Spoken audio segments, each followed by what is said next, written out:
Hey everyone, I'm back, and this time I have the Horizon Forbidden West Seeds of Rebellion board game. I actually backed this in 2023, and I went all in. I loved the Horizon Zero Dawn board game, which you can actually see on my shelves over there. We've gone through every single one of these expansions in a video on the channel, as well as some of the other things over there.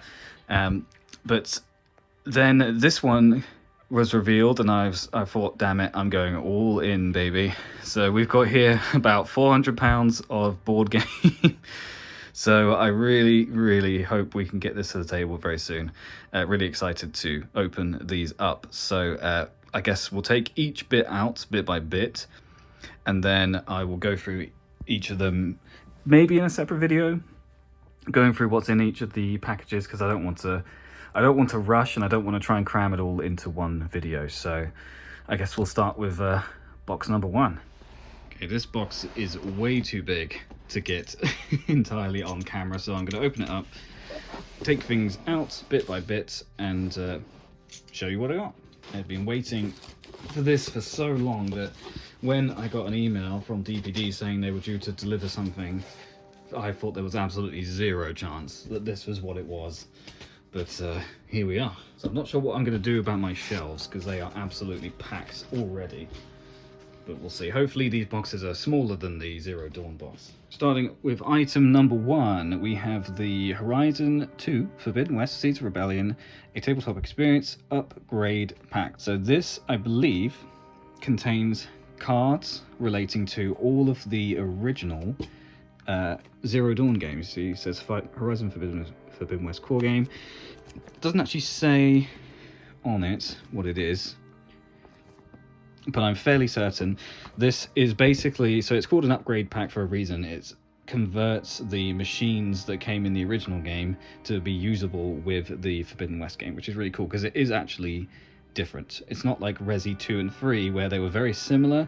I think these games do play quite differently, which I'm excited about.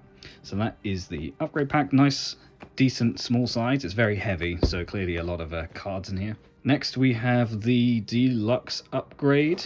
So it's just a pretty non-offensive white box, doesn't show what's on it. I believe this includes some like nicer tokens.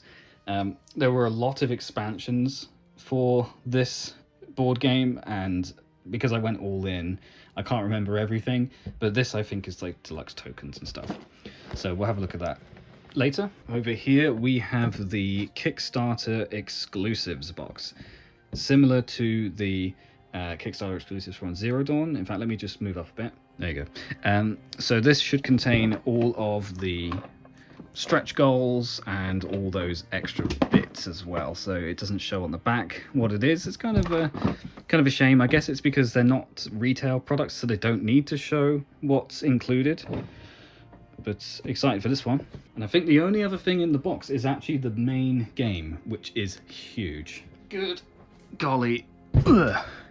This is a big box. Okay, so here is an enormous box. It's bigger than Deep Rock Galactic by the looks of it. Box size. You can see Forbidden West, Seeds of Rebellion. Experience untold stories in its official adaptation. We've got the Tremor Tusk on the front. This is the main game. And I think it's this big because it contains two huge machine expansions in the box. So we've got the Tremor Tusk and the Sliver Fang. I think that's what it's called. And you can see over here everything that's included. So one thing that's cool about this game is that the maps are inside a book rather than being separate tiles, which I guess means on the one hand they're mostly this rectangular shape, which might be less interesting, but on the other hand it does make them a lot easier to keep and to store. But everything looks massive. So excited to go through this. So we'll finish opening and looking at everything else that's in the other box, and then we'll come back to this one, I think. Okay, box number two, as expected, contains all of the expansions. Here we have the Desert expansion. So each of the expansions is based on the tribes in Forbidden West, which is really cool. So you have the Desert tribe, except for the fourth one. Doesn't actually say on the back what's included, which is kind of unfortunate. So that is Desert. Next is the Sky expansion. I believe this is what was called the Bulwark in the game. I've not played Forbidden West for a while, but I really liked Forbidden West way more than Zero Dawn. So I'm really excited for this. So that's the Sky expansion. And once again, nothing on the back. I don't know if they intend to sell this stuff at retail. I guess the base game, but I don't know about the expansions. We'll see. Here's the Lowland expansion. Expansion number 3. And again, nothing on the back of that one. Finally, the expansion they added after the Kickstarter had ended and it was on backer kit is the Tide expansion. So I'm excited for this one. I think it's got one of my favorite machines in it. I can't remember what it's called though, so I won't pretend and butcher it. But that is the Tide expansion. So there is everything out on the table, completely wrapped, not been opened yet. Really excited for all of this. So I'll put on screen the total amount that I paid for this Kickstarter, including VAT and shipping. It was a lot of money. It's the most I've ever spent on a Kickstarter, to be honest. And hopefully it'll be worth it, but I guess that remains to be seen. I'm probably going to do fewer Kickstarters now. I've certainly been doing fewer this year because of the sheer cost. I'll be opening each of these up in a separate video, but for this video, for the remainder, we're going to open up the base game. Before we get into it, just wanted to say I do really like the side of the boxes. They're like really nicely designed. You've got like the key art from each of the expansions. I think they'll look really nice on the shelf. If we look back at the original ones, you can see they have this nice consistent theme, but it's, you know, mostly white with just like the key artwork in the middle. So in contrast, I think these look really nice. Anyway, all right, it's getting dark, so I had to change up my lighting. There will be a little bit of shadow play here. Woof. So let's just make a start, shall we? So Horizon Forbidden West, this is the big box. Before we undo it, let's have a read of the back. Here we go. So, experience never before seen events in a new official story within Horizon's canon, set between the Horizon Zero Dawn and Horizon Forbidden West video games. I actually forgot about that. So that's one thing that's really cool about this game, is that Steamforge have worked with Guerrilla Games to make an official canon story. So it's not just like Horizon Zero Dawn, where it was just you're a hunter for the lodge and you're going out and killing machines. And whilst you can still play a mode like that, I believe, in this game, it is actually a story game. That's why we've got storybooks, why we've got the map books, and it's like a canon story between the events of the first game and the second game. So that is really cool. Well, I guess if you're a hardcore fan of the story and you have to play a whole board game just to understand it, then maybe not so cool. I mean, I'm sure you can find other ways of getting that story. Reports of violence within your tribe have reached Chief Hikaru. As his peacekeeping marshals, you have been dispatched to investigate and root out the dissent. To do so, you must journey through the wilds of the Forbidden West, teeming with deadly, colossal machines and a treacherous new faction of rebels. Do you have what it takes to survive and deliver the Warlord's justice? Created in partnership with Guerrilla and Steamforge Games, Horizon Forbidden West Seeds of Rebellion is a cooperative campaign board game for 1 to 4 players, so same as the first game. Journey across the perilous Clanlands as Tanakh marshals, facing rebels and machines in stealthy combat, building a powerful deck and working together to uncover the rebel threat. So that's something that a lot of people found a little bit controversial maybe about the Zero Dawn game, was that it wasn't so much cooperative, it was still competitive. Like, you weren't attacking each other, but you were working against each other to get the most points by defeating machines, whereas this game is a wholly cooperative game, which probably works a bit better, to be honest. In this replayable 25-hour campaign, you'll explore a majestic and dangerous world, make critical decisions, battle colossal machines, and try to uproot the growing rebellion before more blood is shed. Every choice you make could affect your campaign, so choose wisely. In campaign mode, complete quests to further your story and uproot the seeds of rebellion. Looking for a quick skirmish? Face challenging machines in single-session arena battles? Cool. Customize your marshal with an in-depth deck building and upgrade systems. Looking forward to that. Lay and bait traps in coordinated assaults, so similar to Zero Dawn. Destroy key components to weaken your enemies and gain valuable salvage, and outmaneuver, outwit, and outlast incredibly powerful machines and hordes of rebels. Very cool. So if we have a look at the contents, it says down here, this comes with 4 martial miniatures, which are the playable characters, 26 enemy miniatures, 2 huge machines, which is these 2 up here, 2 encounter books, 1 campaign book, 1 narrative book, and 1 rule book. That's a lot of books. 563 cards, that's a lot of cards. Got 135 tokens and dials, 8 dice, and 1 alert track. Nice. I wonder if any of the dice from the first game will work with this. Also, official licensed product of PlayStation. This is not a toy. All right, let's carefully undo this. It'd be a shame after all of this waiting to damage it. The feeling of the material of the box is very reminiscent of the Zero Dawn one, so that's kind of nice. Right, I'm not going to be able to lift the lid, the camera's in the way. Let's move it over here. Oh my god, it's heavy. Okay, first things first, we have this. I really like what I'm seeing inside the box. Okay, so we've got this bit of paperwork here. Got the tremor tusk on the front, looks really nice. And on the back, we have an alert track and a threat track. Interesting. So I'm guessing this is for each of the players, and then you've got numbers from 0 to 10, and then you've got threats over there. So this will be used in the game, I guess. We've got a whole bunch of books. Okie dokie. So starting off with, we have the rule book. So it's a pretty nice rule book. We've got a quick reference guide on the back. So you've got the different status conditions affected by enemies and characters. So that's cool. Acid, adhesive, fire, frost, plasma, and shock. I know fire, frost, and shock were in the Zero Dawn game, but I don't know if plasma, adhesive, or acid were. So that's cool. So I'm not going to go through the rulebook on camera. I don't know the rules, obviously. I saw bits of gameplay. There was quite a lot of previews, actually, around the time of the Kickstarter, and it did look really cool.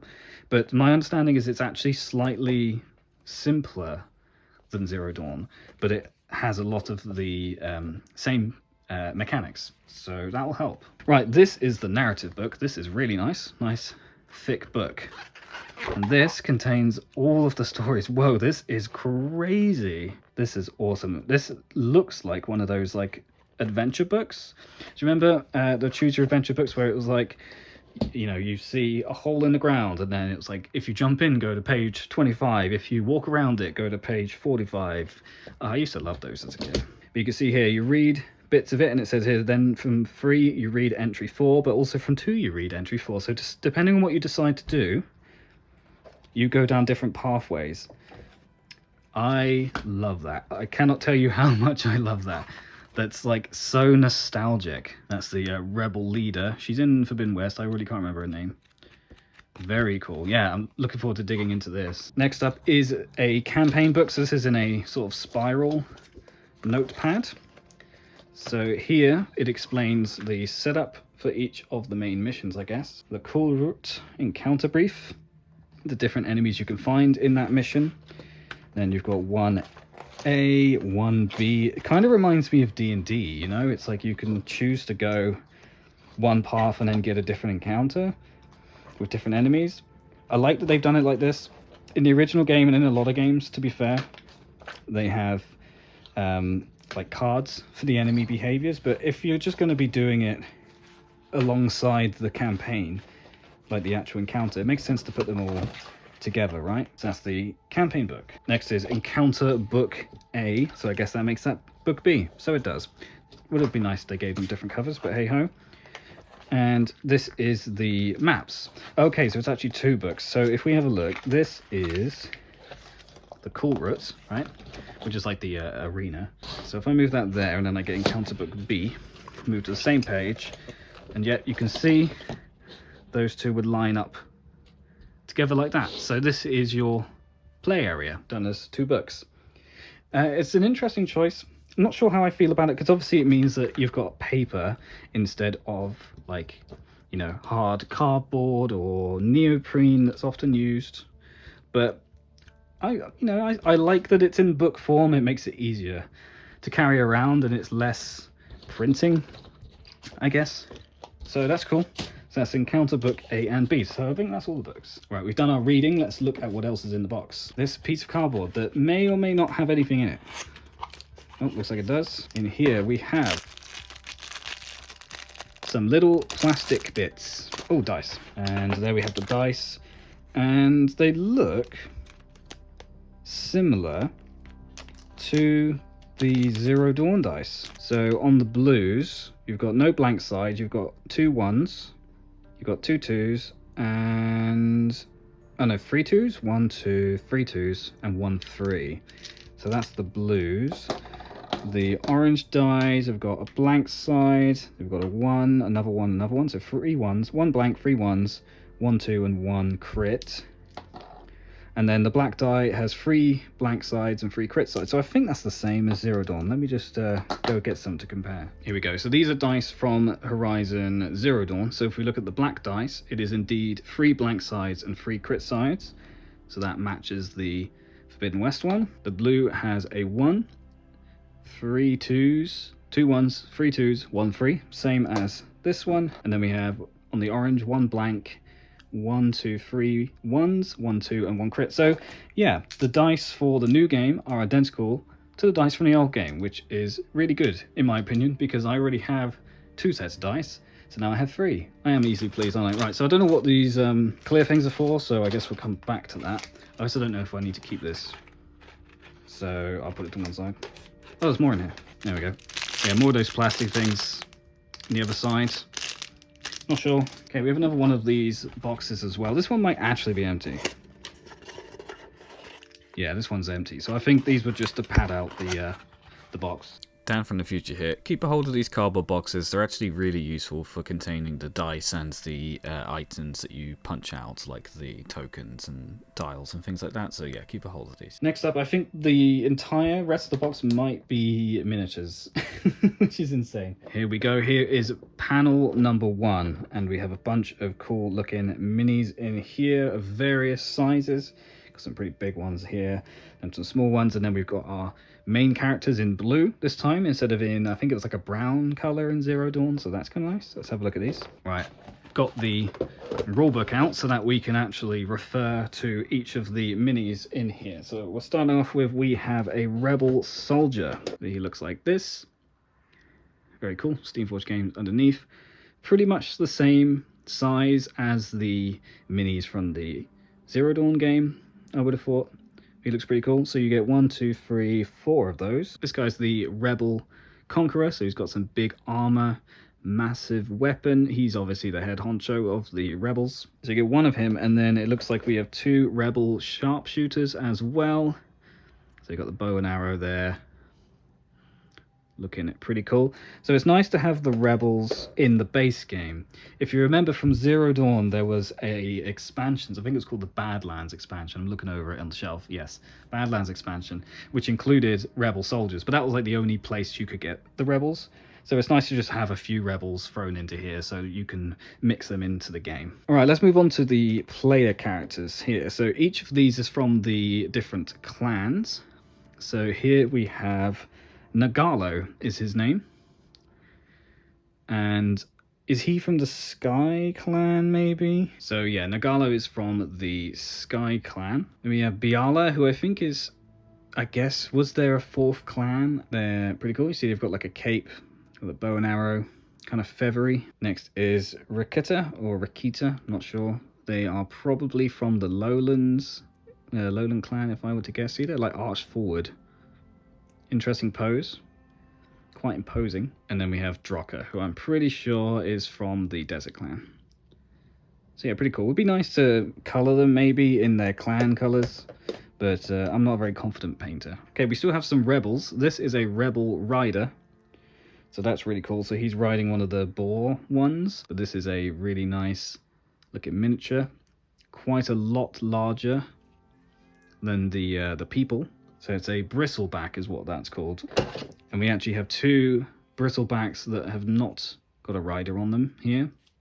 So similar, different pose though. So you see there are actually different poses between the 2. So that's really nice. So 2 with rider, 2 without. Next we have these screaming monkeys. This is a clamberjaw. They were really cool. I think they were new for Forbidden West. So got them big teeth and claws, looking pretty menacing, and you get 1 2 3 of these, it looks like. Next is the leap lasher. I think they're a bit like kangaroos, if I remember rightly. In the game they were pretty vicious. You don't want to get kicked by these guys, but they're really cool, and we get 2 of those. Then we have some burrowers, not borrowers, but burrowers. They're quite similar looking to the watchers, I guess, but they have front feet as well, and as the name suggests, they burrow. They're kind of like moles, I guess.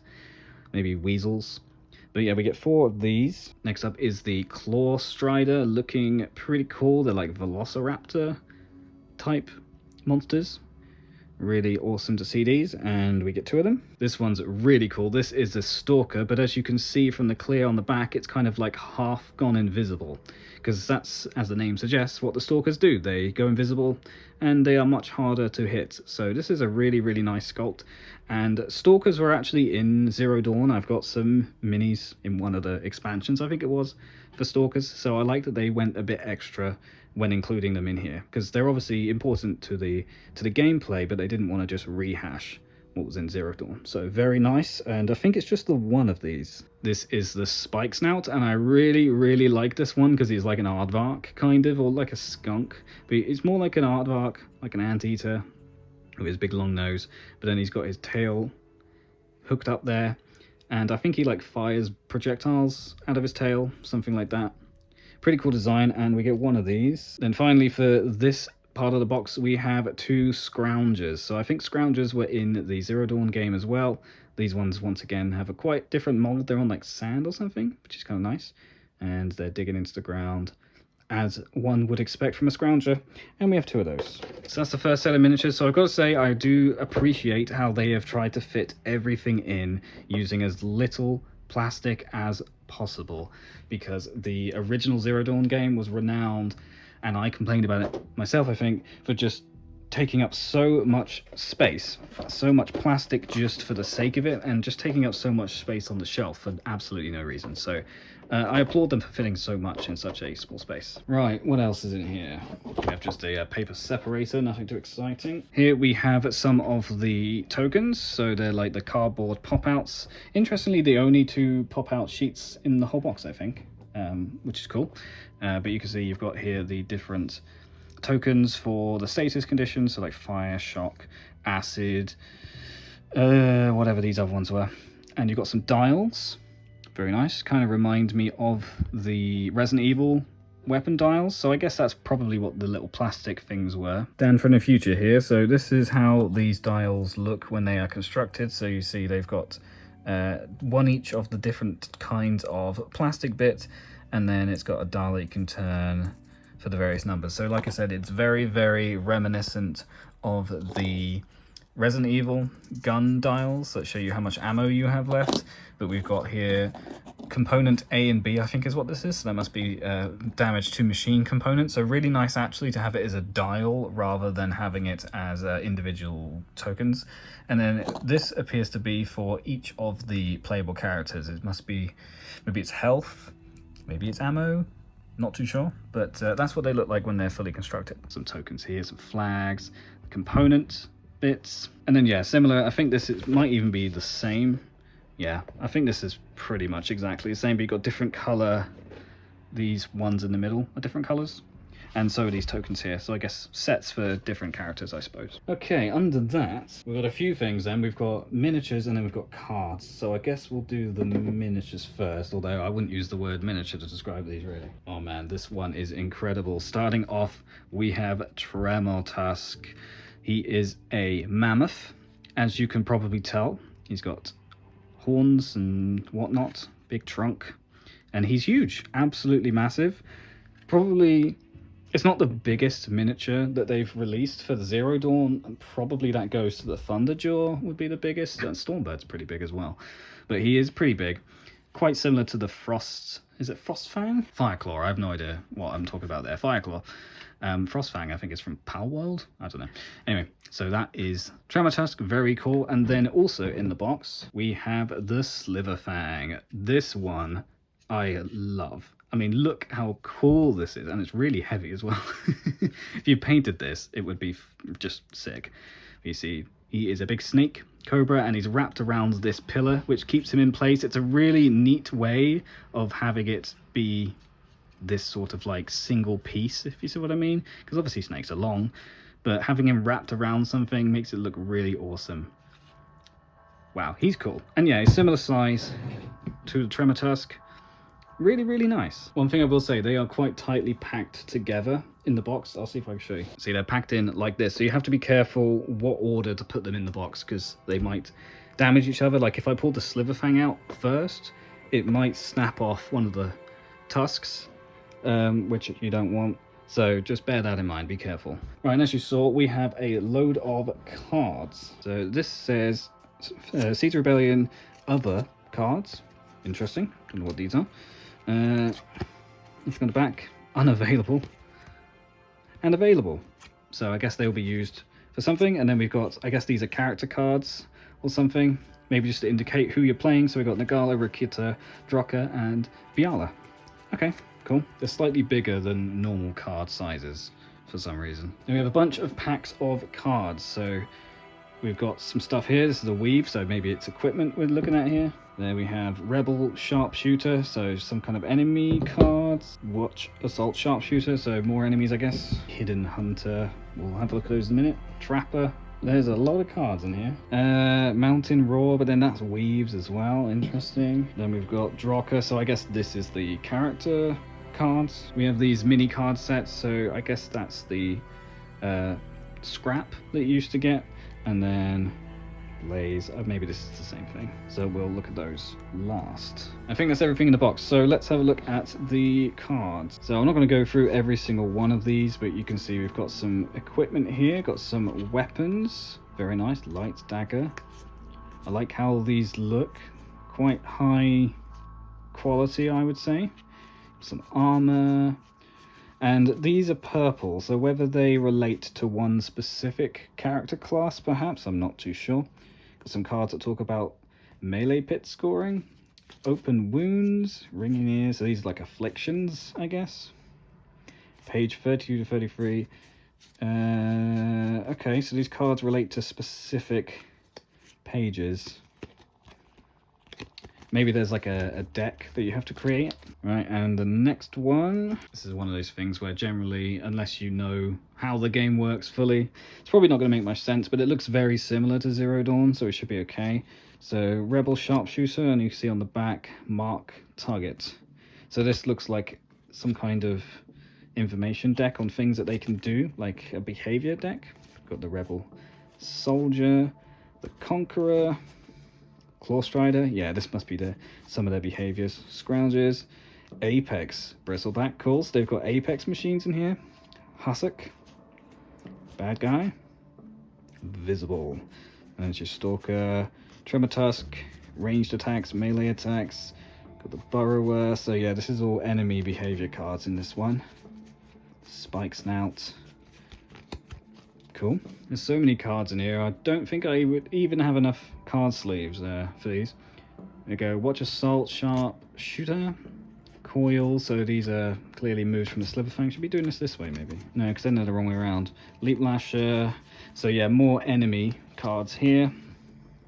Capture the Flag. Then this was like more equipment or abilities maybe. Looks maybe more like abilities. Interesting. Here we have, I think, more abilities, and like I was saying before, they seem to be color-coded, so they probably relate to specific characters. Silent Strike, Lunge, Red Light Arrow. Oh, sorry, Acid Light. Why? I can't read.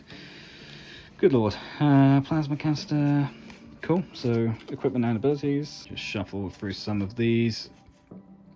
Different weapons and stuff. Firebomb. Hunter's Instinct.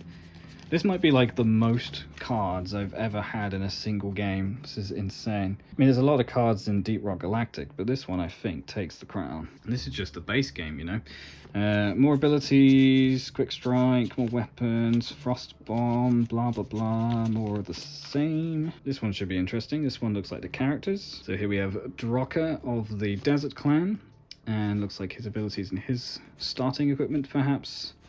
Marauder armor and his starting deck of cards and abilities, cool.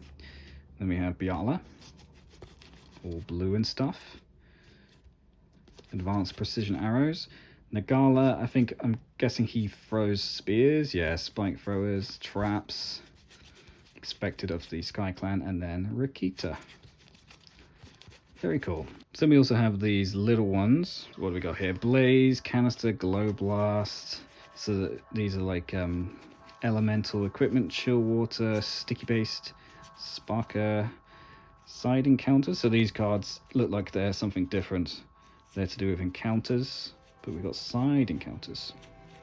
Interesting. Then more of the same, no doubt. Then we have, yeah, more of the same. We've got health potions, that's cool. Metal shards. Guess use those to upgrade, maybe. An X shoulder plate. All right. And so maybe that's like equipment damage. Power cell. Each enemy within 1 square of this enemy gains shock. Instead of destroying this component, it heals to its starting hit points. That's all the cards. Actually, we have a product safety warning. English. This is not a toy. Not intended for children 13 years of age or younger. And then in every other language under the sun. So that's everything from the base game. So quite a lot of stuff. Obviously, we've got all those minis there. We have the large miniatures, all of the books, the various decks of cards, and the tokens. Oh, and the dice. So that's Seeds of Rebellion. I'm not sure what the individual price of this was. I should be able to find out what the Kickstarter cost of just this base game would be, so I'll put that on screen. Bear in mind that this is supposedly packed in with the expansions, which it's saying the Tremor Tusk and the Sliverfang are expansions. So maybe the retail price of this without the expansions will be different, but time will tell. So that's all for this video. Thanks for watching. We're not done yet though. I've got all the rest of this to do over here. A lot of boxes to be opening and looking at, so catch me in the next video. There'll be a link to the playlist somewhere in the description. Let's keep going with this. Thanks for watching. Catch you on the next one.